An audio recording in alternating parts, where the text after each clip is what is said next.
Hello students, जो हम topic पढ़ रहे थे वो था हमारा इलेक्ट्रिसिटी। इलेक्ट्रिसिटी के अंदर हमने इसके जो टाइप्स हमने पढ़े थे, तो हमने देख लिया था कि जो इलेक्ट्रिसिटी होती है दो तरह की होती है, स्टैटिक और करंट इलेक्ट्रिसिटी। तो हम जो है सबसे पहले इसके अंदर बात कर रहे हैं इलेक्ट्रिक करंट। तो इसके अंदर इलेक्ट्रिक करंट से पहले अगर हम बात करें तो चार्ज के बारे में हमने पढ़ लिया था। चार्ज की जो ऐसा यूनिट होती है वो कूलम, और इसको चार्ज करने के मेथड भी हमने देख लिए थे। उसके बाद हमने देख लिए थे इलेक्ट्रिकल सर्किट दो तरह के होते हैं, closed end open electrical circuit.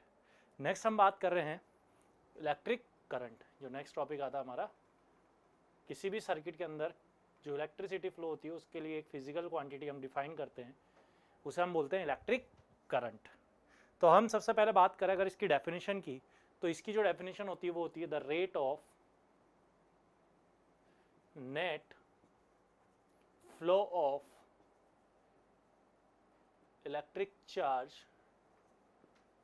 Through any cross section of a conductor. की कंडक्टर के किसी भी क्रॉस सेक्शन एरिया से जितना नेट चार्ज फ्लो होता है उसे हम क्या बोलते हैं, electric current. Is called as is known as is called electric current. तो इलेक्ट्रिक करंट की हमारी डेफिनेशन क्या हो गई कि यहाँ पर किसी भी कंडक्टर के थ्रू जितना नेट फ्लो ऑफ चार्ज होता है। अब जैसे इसको जो है हम इलेक्ट्रोलाइट सॉल्यूशन के अंदर ये बोल सकते हैं कि नेट फ्लो ऑफ चार्ज। तो इलेक्ट्रोलाइट सॉल्यूशन में क्या होता है कि जैसे मान लेते हैं पॉजिटिव चार्ज इधर से फ्लो होते हैं, नेगेटिव चार्ज इधर फ्लो होते हैं, तो उसमें हम नेट फ्लो ऑफ चार्ज देखेंगे कि उस पॉइंट से पॉजिटिव और नेगेटिव चार्ज कितने फ्लो हुए हैं। तो वैसे तो अगर हम कंडक्टर के अंदर बात करें तो कंडक्टर्स में ओनली जो करंट फ्लो होती है वो किन की वजह से होती है, ओनली फ्री इलेक्ट्रॉन्स की वजह से। तो अगर हम यहाँ पर इसके फॉर्मूले की बात करें, व्हाट इज द फॉर्मूला, तो हम जानते हैं कि नेट का मतलब, रेट का मतलब क्या होता है कि वो जो वो फिजिकल क्वांटिटी जो है टाइम के रेस्पेक्ट में किस तरह से चेंज हो रही है। उसके बाद अगर हम बात करें इसको जो है करंट को हम डिनोट करते हैं, it is denoted by capital I. तो I इज इक्वल टू ये हो जाएगा Q upon T। I is equal to Q upon T। Q is the charge and T is the time. अब यहाँ पर हमें पता है कि चार्ज इज ऑलवेज क्वांटाइज। तो किसी भी बॉडी पे जो चार्ज होता है वो क्या होता है, number of electrons into E here. अब इस वैल्यू को हम यहाँ पर पुट कर देंगे तो ये हो जाएगा formula N into T upon N is the number of electrons, E is the charge on electron upon T। तो हम चाहें तो यहाँ लिख भी रख सकते हैं कि N is the number of electrons, E is the charge on electron, और इलेक्ट्रॉन के ऊपर चार्ज कितना होता है 1.6 इंटू 10 की पावर माइनस 19 कूलम, और T इज द टाइम कि इन चार्ज को, ये इन नंबर ऑफ चार्जेस को फ्लो होने में कितना टाइम लगता है। तो यहाँ पर हमने इलेक्ट्रिक करंट की डेफिनेशन देख ली और हमने बता दिया इसका जो मैथमेटिकल फॉर्मूला होता है वो होता है I is equal to Q upon T। या Q को हम लिख सकते हैं उसकी क्वांटाइज प्रॉपर्टी से कि चार्ज इज ऑलवेज क्वांटाइज, कि किसी बॉडी के ऊपर जो चार्ज होगा वो किस में होगा, इंटीजर मल्टीपल ऑफ चार्ज। तो N इंटू ई, तो ये हो जाएगा I is equal to N into e upon T. Next हम यहाँ पर बात कर रहे हैं इसके लिए यूनिट की। तो यहाँ पर अगर हम इसकी यूनिट की बात करें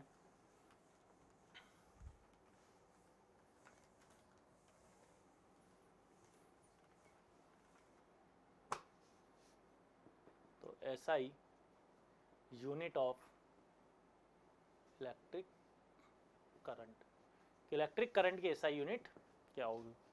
तो SI यूनिट के अगर हम देखें तो हम फॉर्मूले से देख सकते हैं I इज इक्वल टू क्या होता है Q अपॉन टी। यहाँ पर चार्ज की यूनिट क्या होती है SI यूनिट, कूलम, और टाइम की जो है SI यूनिट क्या होती है सेकेंड। और हम इस कूलम पर सेकेंड को जो है क्या बोलते हैं, एम्पियर। कि जिस साइंटिस्ट ने इस फिजिकल क्वांटिटीज को डिफाइन किया था उसी के नाम पे बेसिस पे हम इसकी यूनिट रख देते। तो SI unit of current is ampere. इसे हम डिनोट करते हैं कैपिटल ए से, इसको हम डिनोट करते हैं कैपिटल ए से। तो इसकी जो SI यूनिट होती है करंट की वो क्या होती है, एम्पियर। अब यहाँ पर हमें डिफाइन करना हो डिफाइन 1 एम्पियर। नेक्स्ट हमारा जो क्वेश्चन आता है वो आता है डिफाइन 1 एम्पियर। तो अगर हमें 1 एम्पियर को डिफाइन करना हो तो हम किस तरह से डिफाइन करते सकते हैं कि फॉर्मूला हमें पता है I इक्वल टू क्या होता है Q upon T। Define, next topic है हमारा define 1 ampere.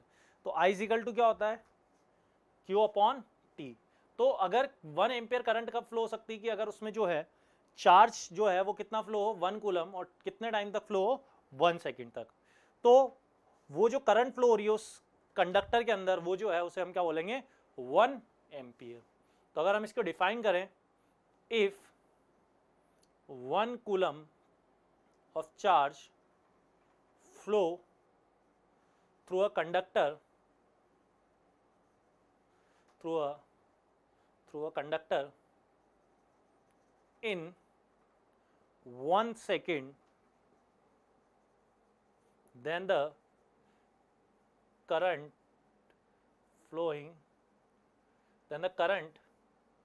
is said to be 1 ampere. तो उस करंट को जो है हम क्या बोलते हैं 1 एम्पियर। कि अगर उस कंडक्टर के थ्रू 1 कूलम चार्ज फ्लो हो 1 सेकंड के अंदर तो उसे हम बोलेंगे if 1 coulomb of charge flow through a conductor in 1 second then the current is said to be 1 ampere. Next हम इसके अंदर बात करते हैं नेक्स्ट पॉइंट। तो नेक्स्ट पॉइंट होता है कि करंट जो है तो चार्ज जो है वो क्या है scalar quantity, time is also scalar quantity. So electric current is a scalar quantity. Scalar quantity कि जो इलेक्ट्रिक करंट है वो कैसी क्वांटिटी है स्केलर क्वांटिटी है। ठीक है। तो नेक्स्ट हमने यहाँ पर दो चीजें बता दी, एक तो इसकी यूनिट जो है वो एम्पियर होती है और जो क्वांटिटी है ये फिजिकल क्वांटिटी है कैसी है स्केलर क्वांटिटी है। मतलब इनको हम डायरेक्टली एल्जेब्रिकली सम और ऐड कर सकते हैं। नेक्स्ट हम बात करते हैं इसके अंदर कि किसी भी इलेक्ट्रिकल सर्किट के अंदर कि करंट की डायरेक्शन क्या होगी। तो direction of electric current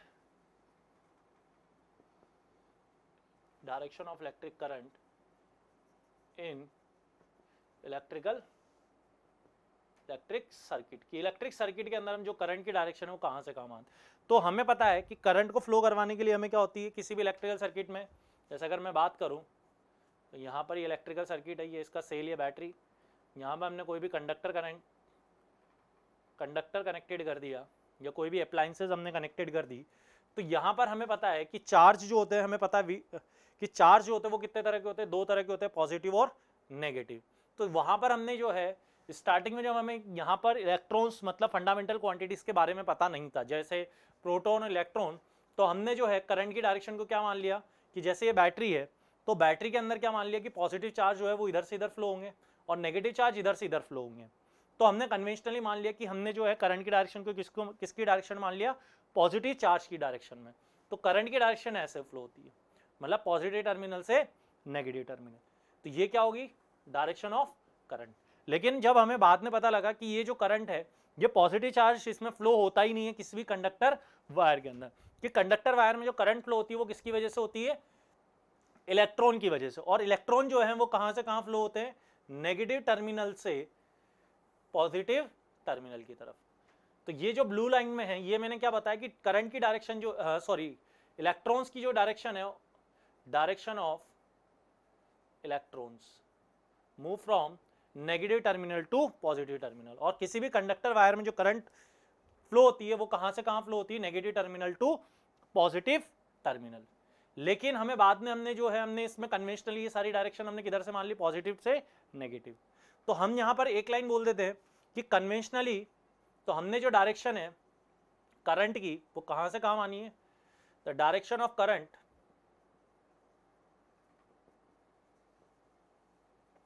in electrical circuit from positive terminal of a cell या battery to the negative terminal of a cell, कि सेल के पॉजिटिव टर्मिनल से नेगेटिव टर्मिनल की तरफ। लेकिन जो ये करंट फ्लो होता है एक्चुअल में ये किसकी वजह से होता है इलेक्ट्रॉन की वजह से, तो इसलिए हम एक और लाइन बोल देते हैं कि direction of electric current is in the opposite direction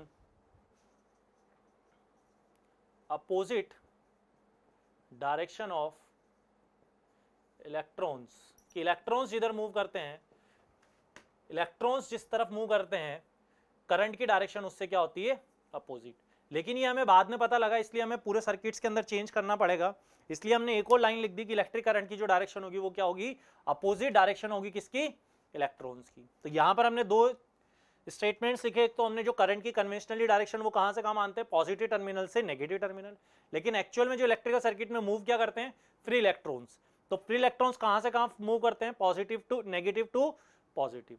अब हम देखते हैं कि किसी भी इलेक्ट्रिकल कंडक्टर वायर के अंदर जो करंट है वो किस तरह से फ्लो होता है, तो उसको हम जो है उसको देखने के लिए हम मान लेते हैं कि कोई भी हमारे पास कंडक्टर वायर है, क्या है हमारे पास, कोई भी कंडक्टर वायर। तो how to flow a current in a wire, कि किसी भी वायर के अंदर करंट किस तरह से फ्लो होती है। तो how to flow the electric current in the wire, कि किसी भी वायर के अंदर करंट किस तरह से फ्लो होती है। इसके अंदर हम कर लेते हैं कि हम एक कंडक्टर वायर बना लेते हैं, कि अगर हम वायर की बात करें तो वो किस तरह का होता है, इस तरह से सर्कुलर फॉर्म का होता है, और इसका जो सामने वाला एरिया ऑफ क्रॉस सेक्शन होता है सर्कुलर फॉर्म का होता है। इसको मैं जूम करके बना रहा हूँ, ठीक है, हमें समझने के लिए। तो यहाँ पर ये मैंने कोई भी कंडक्टर का छोटा सा पार्ट लिया, इसमें क्या होगा कि बहुत सारे फ्री इलेक्ट्रॉन्स होंगे। तो जब हम इसके क्रॉस कोई भी सोर्स ऑफ इलेक्ट्रिसिटी मतलब कोई भी सेल या बैटरी हम कनेक्टेड नहीं करेंगे, तो यहाँ पर जो भी इसके अंदर जो फ्री इलेक्ट्रॉन्स होंगे वो क्या कर लेंगे, रैंडमली मूव कर रहे होंगे। ये इस तरह से, ये इलेक्ट्रॉन इस तरफ, ये इलेक्ट्रॉन, कि जितने भी फ्री इलेक्ट्रॉन्स है वो किस तरह से मूव कर रहे होंगे, किधर भी इस तरह से। इसमें large number of free electrons होंगे और वो किस तरह मूव कर रहे होंगे, इसके अंदर फ्रीली मूव कर रहे होंगे। मतलब कैसा होगा, जो इनका मोशन होगा इलेक्ट्रॉन्स का वो कैसा होगा, रैंडम। कैसा मोशन कर रहे होंगे वो, रैंडम मोशन कर रहे होंगे। कब, when the source of electricity is not connected across the conductor of a wire, कि कंडक्टर ऑफ अ वायर के अक्रॉस हमने कोई भी सोर्स ऑफ इलेक्ट्रिसिटी कनेक्टेड नहीं किया है, तो ये जो फ्री इलेक्ट्रॉन्स है ये कैसे मूव कर रहे होंगे, रैंडमली, और इसमें नेट फ्लो ऑफ चार्ज जो होगा वो क्या होगा, जीरो। मतलब इस टाइम पे जो है इसके अंदर कोई करंट फ्लो नहीं हो रही होगी। सेकेंड केस के अंदर when the source of electricity का मतलब हमने कोई भी कंडक्टर वायर इसके एरिया ऑफ क्रॉस सेक्शन से, जैसे इस तरह से ये कंडक्टर वायर है, इसके दोनों एंड से हमने क्या किया, एक वायर कनेक्टेड करके, और इससे क्या कनेक्टेड कर दिया हमने, सोर्स ऑफ बैटरी। अब जैसे मैंने सोर्स ऑफ बैटरी का मतलब क्या हो गया, मैंने सेल कनेक्टेड किया यहाँ पर, जैसे मैं सेल कनेक्टेड करूंगा तो यहाँ पर ये नेगेटिव टर्मिनल जो है इलेक्ट्रॉन्स को क्या करेगा, रिपेल करेगा, और ये जो पॉजिटिव टर्मिनल है ये क्या करेगा, इलेक्ट्रॉन्स को अट्रैक्ट करेगा। और जो इलेक्ट्रॉन्स अभी रैंडमली मूव कर रहे थे वो अब कैसे हो जाएंगे, एक लाइन के अलोंग अलाइंड हो जाएंगे। जैसे मान लेते हैं हम सपोज कि ये इलेक्ट्रॉन्स जो हैं वो क्या हो जाएंगे, इस तरह से, इस टर्मिनल को मैंने बोल दिया ए टर्मिनल, कि इलेक्ट्रॉन्स जो हैं वो कंडक्टर के ए टर्मिनल से बी टर्मिनल की तरफ क्या होंगे, एक के पीछे एक मूव करेंगे, और कांस्टेंट वेलोसिटी से। इनकी जो पहले वेलोसिटी जो थी इधर उधर थी, वो जो कांस्टेंट, सारे के सारे इलेक्ट्रॉन्स जो हैं वो कैसे मूव करेंगे, रैंडमली, इस तरह से, इसके नीचे वाले भी, और सारे के सारे जो इलेक्ट्रॉन्स है वो क्या हो जाएंगे, अलाइंड इन वन डायरेक्शन, और किधर से किधर मूव करेंगे, नेगेटिव टर्मिनल से पॉजिटिव। ऐसे इट्स ऑन नीचे की तरफ भी, इस लास्ट वाले भी इस तरह से। और इस टाइम पे ये जिस वेलोसिटी से मूव कर रहे होंगे उस वेलोसिटी को हम बोलते हैं ड्रिफ्ट वेलोसिटी। ड्रिफ्ट वेलोसिटी क्यों बोला हमने, क्योंकि सारे के सारे इलेक्ट्रॉन्स जो हैं वो कांस्टेंट वेलोसिटी से इधर आगे की तरफ शिफ्ट होंगे। जैसे ये फर्स्ट लेयर है, तो ये फर्स्ट लेयर जो है टी टाइम के अंदर जितना शिफ्ट होगी इसके आगे वाली लेयर भी उतना ही शिफ्ट होगी। तो ये ड्रिफ्ट वेलोसिटी जो होगी वो कांस्टेंट होती है, और इसकी वैल्यू जो होती है, ये इलेक्ट्रॉन्स बहुत स्लोली आगे मूव करते हैं, मतलब इनकी जो स्पीड होती है, वेलोसिटी होती है, वो क्या होती है, मिलीमीटर पर सेकेंड में होती है। इनकी जो वेलोसिटी वो किस में होती है, मिलीमीटर पर सेकेंड में। और ये क्या होती है, कांस्टेंट होती है, मतलब बहुत स्लोली ये आगे निकलते हैं। जैसे ये इस तरह से हम बोल सकते हैं कि सोल्जर जो मार पास्टिंग करते हैं, जैसे एक के पीछे एक करते हैं, जैसे एक सोल्जर्स की फर्स्ट रो है, ये सेकंड रो है, ये थर्ड, ऐसे इट्स ऑन लास्ट वाली रो है। तो ये जो फर्स्ट वाले सोल्जर्स, जैसे इसमें फर्स्ट वाली लेयर है, ये सारे के सारे इलेक्ट्रॉन जैसे आगे आएंगे, सेकंड वाली लेयर इनकी जगह आ जाएगी, थर्ड वाली की जगह सेकंड, और थर्ड फोर्थ वाली लेयर जो है वो थर्ड वाली की जगह आ जाएगी। तो इस तरह से सारे के सारे इलेक्ट्रॉन्स जो है वो क्या हो जाएंगे, एक लाइन के अलोंग अलाइंड हो जाएंगे और एक के पीछे एक मूव करेंगे, और ऐसे इस तरह से ऐसा लगेगा कि ये क्या हो रहे हैं, यहाँ पर इस तरह से ड्रिफ्ट हो रहे हैं। तो इसीलिए इस वेलोसिटी को, इनकी जो टाइम पे वेलोसिटी होती है उसको हम क्या बोलते हैं, ड्रिफ्ट वेलोसिटी। और ये जो ड्रिफ्ट वेलोसिटी होती है बहुत कम होती है। तो यहाँ पर जैसे हम इसको ड्रिफ्ट वेलोसिटी से कनेक्टेड करेंगे तो इलेक्ट्रॉन कहाँ से कहाँ फ्लो हो रहे हैं, ए टू बी। तो डायरेक्शन ऑफ इलेक्ट्रॉन की जो है वो किधर है, ए to be.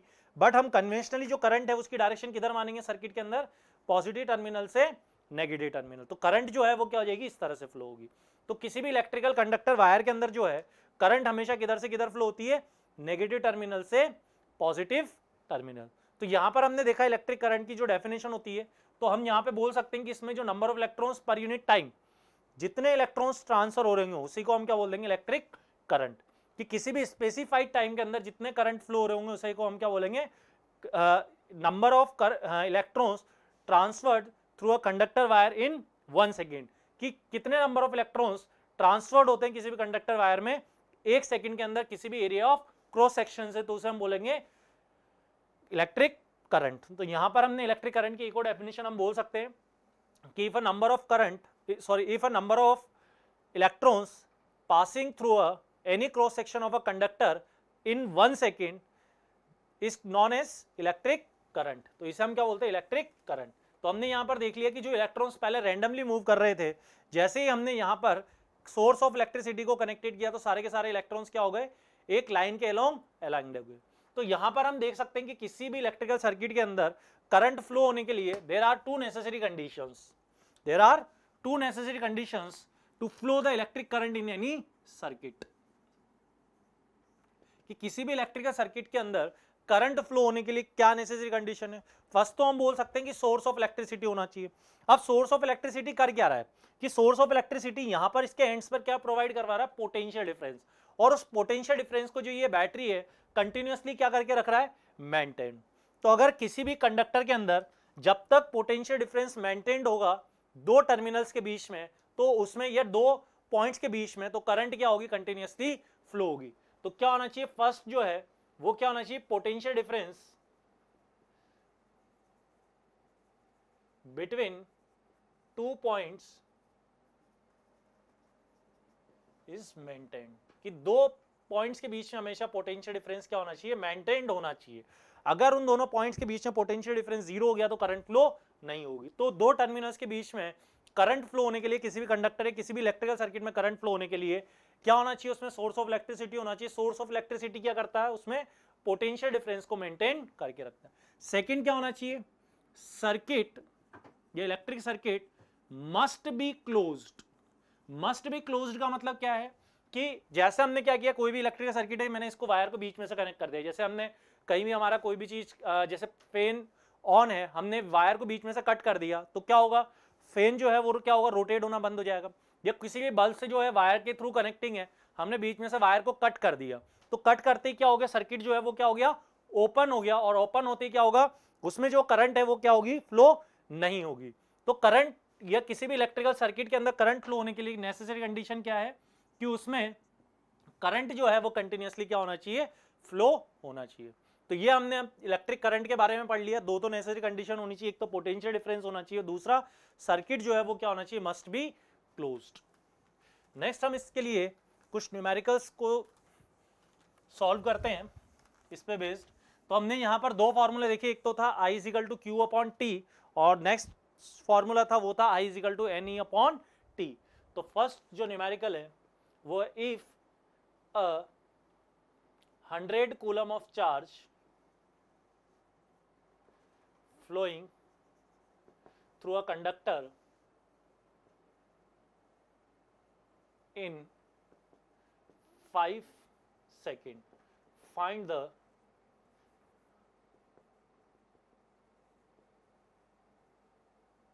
current flowing through it, इससे कितनी करंट फ्लो होगी। तो यहां पर इस न्यूमेरिकल के लिए देख सकते हैं हम कि Q इज इक्वल टू दिया हुआ है 100 कूलम या 100 माइक्रो कूलम कर लेते हैं, 100 माइक्रो कूलम। तो 100 माइक्रो कूलम, टाइम जो है कितने में, 5 सेकेंड के अंदर, और करंट हमें कैलकुलेट करना है। तो यहां पर हम देख सकते हैं I इज इक्वल टू क्या होगा, Q अपॉन T। अब माइक्रो क्या है, यहाँ पर एक सफिक्स है, माइक्रो का मतलब होता है 100 इंटू 10 की पावर -6 कूलम। ये हमने बताया भी था, मिली का मतलब 10 की पावर -3, माइक्रो का मतलब 10 की पावर -6, ठीक है। तो यहाँ पर तो ये हम इसके अंदर वैल्यू पुट करेंगे 100 इंटू 10 की पावर -6 अपॉन 5, तो ये हो जाएगा 20। तो 20 इंटू 10 की पावर -6, इसकी यूनिट क्या है, एम्पियर, तो ये हो जाएगा 20 माइक्रो एम्पियर। तो यहाँ पर इस तरह से बहुत सारे न्यूमेरिकल्स बना सकते हैं हम, कि कहीं पर हमें करंट की वैल्यू दी हुई है, टाइम की वैल्यू दी हुई है और चार्ज पूछ लिया, या कहीं हमें चार्ज और करंट दिया हुआ और टाइम पूछ लिया। तो इस तरह से हम बहुत सारे न्यूमेरिकल्स इसमें बना सकते हैं। नेक्स्ट हमने इस पे बेस्ड एक और फॉर्मूला पढ़ा था, I इज इक्वल टू क्या होता है, N इंटू टी। तो नेक्स्ट हम न्यूमेरिकल देख सकते हैं। नेक्स्ट न्यूमेरिकल है